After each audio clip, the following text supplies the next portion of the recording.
Hello everyone, welcome to the commerce coach. This is Kiran Shah and आज की इस video में हम लोग बात करने वाले हैं पार्टनरशिप, मतलब थियोरेटिकल पार्ट ऑफ पार्टनरशिप। इसमें सिर्फ थियोरेटिकल पार्ट है, प्रैक्टिकल पार्ट हम आगे वाली वीडियोस में और जितने भी उसके क्वेश्चंस होंगे प्रैक्टिकल, वो सारे हम लोग आगे वाली वीडियोस में डिस्कस करेंगे। इसी के साथ मैं आपको बताना चाहूँगी कि इस वीडियो में हम लोग सिर्फ थियोरेटिकल पार्ट डिस्कस कर रहे हैं, लेकिन पूरे चैप्टर का प्रैक्टिकल प्लस थियोरेटिकल एस्पेक्ट हम लोग कवर करेंगे आगे वाले लेसन्स में, जिसमें सारे ही प्रैक्टिकल क्वेश्चन ऑलमोस्ट कवर करने का ट्राई करेंगे, ताकि आपको एक फुल चैप्टर का थियोरेटिकल प्लस प्रैक्टिकल दोनों नॉलेज मिल सके। तो let's start with the partnership. Partnership को स्टार्ट करने से पहले सबसे पहले हमें मतलब उसका पता होना चाहिए कि पार्टनरशिप का मतलब क्या होता है, और पार्टनरशिप के मतलब से पहले भी हमें पता होना चाहिए कि पार्टनर्स का मतलब क्या होता है। तो let's see the meaning of partners. Partners are the persons who have agreed to carry on a business and share its profit and losses. मतलब टू और मोर देन टू पर्सन मिलके एक बिजनेस स्टार्ट करते हैं और agree करते हैं कि हम लोग इसका प्रॉफिट शेयर करेंगे और लॉसेस बियर करेंगे फ्यूचर में इफ़ होता है तो। पार्टनर्स का मतलब समझ में आने के बाद let's move to the partnership. Partnership is a relationship. Partner का मतलब समझ में आ गया, आधा डेफिनेशन पार्टनरशिप का वही है। पार्टनरशिप इज़ अ रिलेशनशिप किसके बीच में, between persons who have agreed to share the profits and losses carried on by all or any of them acting for all. यहाँ पे भी सेम मतलब है, मतलब एक बिजनेस स्टार्ट करा है और प्रॉफिट और लॉस शेयर करने के लिए अग्री करा है। यहाँ पे एक लाइन बहुत इंपॉर्टेंट है, ये carried on by all or any of them acting for all. मतलब जो भी बिजनेस है वो कैरी कर सकते हैं ऑल, और उनमें से कोई भी सबके बिहाफ पे काम कर सकता है। जैसे इसको एग्जांपल से समझते हैं, A B C and D चार पार्टनर्स हैं। डी ने कोई एक्ट करा फर्म के लिए, फर्म के प्रॉफिट के लिए, उसके फ्यूचर के लिए कोई सा एक एक्शन करा, जिसके लिए ए बी और सी तीनों ही पार्टनर्स लाइबल होंगे। तो डी कि क्या कहलाएगा, D is acting for all, मतलब वो सबके बिहाफ पे काम कर रहे हैं, कैरी कर सकते हैं उसे सारे पार्टनर्स या एनी ऑफ देम, उनमें से कोई भी। Let's move to the firm. Firm का मतलब क्या होता है, फर्म मतलब जो भी वो बिजनेस स्टार्ट कर रहे हैं उसे ही हम फर्म कहते हैं। ये फर्म होएगा, यहाँ पे ये नहीं है, आई। Partners carrying on a business are collectively known as firm. उन्हें फर्म कहा जाता है। फर्म नेम क्या होता है, name under which the business is carried on is called firm name. मतलब जो भी उन्होंने बिजनेस स्टार्ट करा उसको एक नाम दिया, जैसे आपने सुना होगा ABC and company. Company word partnership firm के लिए यूज़ करा जाता है। तो ये क्या हो गया, firm name. So let's move to the next slide.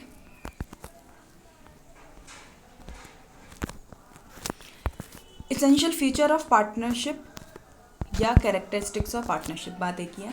जो भी आपने डेफिनेशन पढ़ा सिर्फ वही है, ज़्यादा कुछ नहीं है। एसोसिएशन ऑफ टू और मोर पर्सन, मतलब दो या दो से ज़्यादा पार्टनर्स कब कहलाएंगे, जब दो पर्सन होंगे ऑब्वियसली, तभी वो पार्टनर्स कहलाते हैं। तो टू और मोर पर्सन ये इसका फर्स्ट इसेंशियल है, मतलब ये सारी चीज़ें एक पार्टनरशिप में होनी चाहिए। अग्रीमेंट होना चाहिए उन लोगों का, उन लोगों के बीच में अग्रीमेंट होना चाहिए, वो ओरल भी हो सकता है और रिटर्न भी। कोई एक बिजनेस स्टार्ट होना चाहिए। प्रॉफिट शेयरिंग रेशियो डिसाइड होना चाहिए, किस रेशियो में वो लोग प्रॉफिट शेयर करेंगे, इक्वली या फिर कोई रेशियो उन्होंने डिसाइड किया है। Business can be carried on by all or any of them, इस पर हम लोग डीपली अभी डिस्कस कर चुके कि कोई भी एक पर्सन या उसके बिहाफ पे कोई एक्टिंग फॉर ऑल देम, मतलब उन सब के बिहाफ पे कोई एक एक्ट कर सकता है। वर्क एज एन एजेंट या प्रिंसिपल। एक पार्टनर एजेंट भी होता है और प्रिंसिपल भी होता है। प्रिंसिपल क्या होता है, जिसके बिहाफ पे सारे एजेंट काम करते हैं, और एजेंट क्या होता है, जो प्रिंसिपल की सारी बात मानता है। तो सारे ही पार्टनर्स एजेंट भी कहलाते हैं और प्रिंसिपल भी कहलाते हैं। वो किसी को बता भी सकते हैं, गाइडेंस भी कर सकते हैं, और गाइड किसी का अप्लाई भी कर सकते हैं, उनकी बात को मान भी सकते हैं। Now move to the rights of the partners. Rights क्या क्या होते हैं पार्टनरशिप का, पार्टनर्स के पास क्या क्या राइट होते हैं। तो first right to participate in management of business. Business का जो भी मैनेजमेंट है, बिजनेस में क्या चल रहा है, क्या ज़रूरी है, मैनेजमेंट के डिसीजन सारे, उन सब में सारे ही पार्टनर्स का राइट होता है पार्टिसिपेट करने का। Right to consulted about the affairs of the business. Business में क्या चल रहा है, क्या कंडक्ट हो रहा है, उन सब के बारे में जानने का राइट पार्टनर्स के पास होता है। Right to inspect the books of the account and have copy of it. जो भी बुक्स ऑफ अकाउंट्स हैं, जो फाइनल अकाउंट्स हैं, वो हर एक पार्टनर को व्यू करने का, इंस्पेक्ट करने का राइट होता है, और उसके साथ साथ वो उसकी कॉपी भी रख सकता है. If a partner has advanced loan has right to receive interest as agreed, if not then 6% per annum. अगर पार्टनर्स ने डिसाइड करा है, पार्टनर ने एडवांस दिया है, लोन दिया है फर्म को, तो उसको रिटर्न कितना मिलेगा परसेंटेज. अगर उन्होंने कुछ डिसाइड कर रखा है तो उस रेट पे, और अगर एग्रीमेंट नहीं है मतलब पार्टनरशिप डीड नहीं है, ये हम डिस्कस करेंगे. जब पार्टनरशिप डीड होती है तो क्या रूल्स होते हैं, और पार्टनरशिप डीड के एब्सेंस में मतलब जब नहीं होता तब क्या रूल होता है. तो ये वाला पॉइंट आपको वहाँ ज़्यादा अच्छे से क्लियर होएगा. लेकिन 6% से ज़्यादा नहीं, 6% अगर पार्टनरशिप डीड नहीं है उस केस में. In case of emergency he has right to act accordingly and be indemnified for the expenses incurred by him. मतलब अगर कुछ एमरजेंसी होती है, जैसे खुद का बिजनेस होता है, ये एक तरीके का पार्टनरशिप फर्म हर एक इंडिविजुअल्स का खुद का बिजनेस है. तो अगर कोई सी इमरजेंसी की सिचुएशन आती है तो वो लोग उस टाइम पे एक्शन ले सकते हैं, और उस एक्शन के रिगार्ड में अगर उन्होंने कोई सा भी एक्सपेंस करा है तो इंडेमनीफाई करा जाएगा, मतलब उसकी पूर्ति करी जाएगी, उन्हें उसका कॉम्पनसेशन वापस दिया जाएगा. Right to share profit. Next one is right to share profit. Right to share profit और losses with others in the agreed ratio. मतलब जो भी रेशियो उन्होंने डिसाइड किया उस रेशियो में प्रॉफिट शेयर करेंगे. Right not to allow new admission of a new partner. अगर कोई पार्टनर न्यू एडमिशन नहीं देना चाहता तो उस केस में वो एक्शन ले सकता है कि नहीं, मुझे किसी नए पार्टनर का एडमिशन नहीं चाहिए. मान लीजिए 3 पार्टनर्स हैं पार्टनरशिप फर्म में, ए बी सी, और सी चाहता है कि वो अपने सन को एडमिशन दे, मतलब उसे भी पार्टनरशिप रख ले मिस्टर डी, और ए अग्री नहीं कर रहा उस चीज़ पे.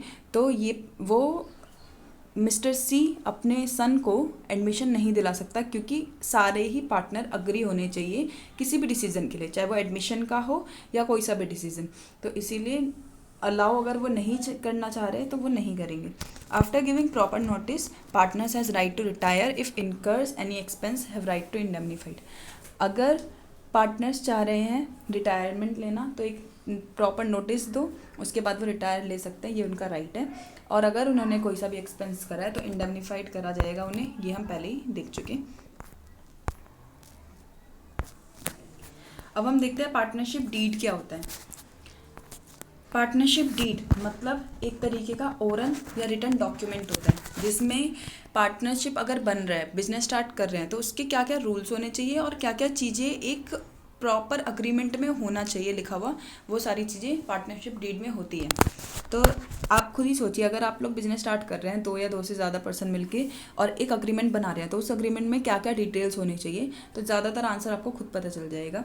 First one is description of partners. Obvious है, पार्टनर के बारे में पता होना चाहिए, उसका एड्रेस, सारी उसकी information. Description of firm. Firm क्या बिजनेस स्टार्ट कर रहे हो आप लोग, किस चीज़ का बिजनेस है, ये सारी चीज़ें. एड्रेस क्या है, नाम क्या होएगा फर्म का. Principal place of business and nature of business. कि प्रिंसिपल प्लेस ऑफ बिजनेस मतलब कि एक ऐसा एड्रेस जहाँ पे सारी लीगल फॉर्मेलिटीज़ और सारे लीगल डॉक्यूमेंट्स में आप वो एड्रेस प्रोवाइड करोगे, क्योंकि वर्क प्लेस अलग हो सकता है, प्लेस ऑफ बिजनेस अलग हो सकता है. नेचर ऑफ बिजनेस, क्या बिजनेस कर रहे हो. कमेंसमेंट ऑफ पार्टनरशिप, आपने पार्टनरशिप स्टार्ट कब करी है. कैपिटल कंट्रीब्यूशन, कितना कितना कैपिटल मतलब पैसा इन्वेस्ट करा है. इंटरेस्ट ऑन कैपिटल, जितना भी आपने कैपिटल इन्वेस्ट करा है उसके रिटर्न में आपको इंटरेस्ट कितना मिलेगा. इंटरेस्ट ऑन ड्राइंग, अगर आप पर्सनल यूज़ के लिए कोई सा भी कैश या फिर गुड्स लेकर के गए हैं तो उसके रिटर्न में आपको फर्म को कितना इंटरेस्ट देना है, वो रेट डिसाइड करेंगे. प्रॉफिट शेयरिंग रेशियो, प्रॉफिट होता है तो किस रेशियो में बांटा जाएगा, और लॉस इनकर होता है तो वो किस रेशियो में डिस्ट्रीब्यूट किया जाएगा. Interest on loan, interest on loan कितना होएगा, कितना इंटरेस्ट ऑन लोन मिलना चाहिए. सैलरी, अगर रेम्यूनरेशन दे रहे हैं तो कितना होगा. यहाँ पे पार्टनर्स के लिए रेम्यूनरेशन वर्ड यूज़ किया जाता है. सेटलमेंट ऑफ अकाउंट्स, अगर कुछ फ्यूचर में डिस्प्यूट होता है, मान लीजिए बंद करना है फर्म या फिर डेथ हो जाती है किसी पार्टनर की, रिटायरमेंट लेता है कोई पार्टनर, तो उस केस में सेटलमेंट ऑफ अकाउंट्स करना कैसे है. अकाउंटिंग पीरियड डिसाइड करना है कि हम लोग अपने बुक्स ऑफ अकाउंट कब क्लोज करेंगे. वैसे फाइनेंशियल ईयर 1 अप्रैल टू 31 मार्च होता है, लेकिन अकाउंटिंग पीरियड एक वो डेट जहाँ पे आप लोग डिसाइड करेंगे और अपने बुक्स ऑफ अकाउंट्स को क्लोज करेंगे. Rights and duties of partners, rights और ड्यूटीज़ अभी हम पढ़ चुके कि क्या क्या राइट्स होते हैं पार्टनर्स के पास। ड्यूरेशन ऑफ पार्टनरशिप, पार्टनरशिप आपने किस टाइम पीरियड के लिए स्टार्ट करा है, क्या ये कुछ लिमिटेड टाइम पीरियड के लिए या फिर गोइंग कंसर्न है। Bank account operation, bank account की डिटेल्स क्या सारे पार्टनर्स को अलाउड है देखना, या फिर कोई उसमें से किसी एक पर्सन को ऑथोराइजेशन दिया जाएगा कि हाँ आप बिजनेस बैंक अकाउंट ऑपरेशन संभालिए। डेथ ऑफ पार्टनर, अगर डेथ होता है, कई फर्म्स होती हैं, अगर किसी पार्टनर की डेथ हो जाती है तो वो लोग फर्म बंद कर देते हैं, तो ये भी उन्हें डिसाइड करना पड़ता है कि अगर डेथ होएगी इस सिचुएशन में क्या करना होगा। सेटलमेंट ऑफ डिस्प्यूट, फ्यूचर में कुछ डिस्प्यूट होता है तो उसे कैसे सेटल करेंगी। अब हम लोग बात करते हैं, ये सारी बातें थी अगर पार्टनरशिप डीड हमने बनाई है, मतलब हमने खुद से अपने चॉइस से ये सारी डिटेल्स डाली है। लेकिन अगर आपने पार्टनरशिप डीड बनाई ही नहीं है तो उस केस में क्या होएगा, मतलब in the absence of partnership deed. ये बहुत इंपॉर्टेंट टॉपिक है क्योंकि इसी में ही बच्चे कंफ्यूज रहते हैं और इसी से ही क्वेश्चंस बनते हैं।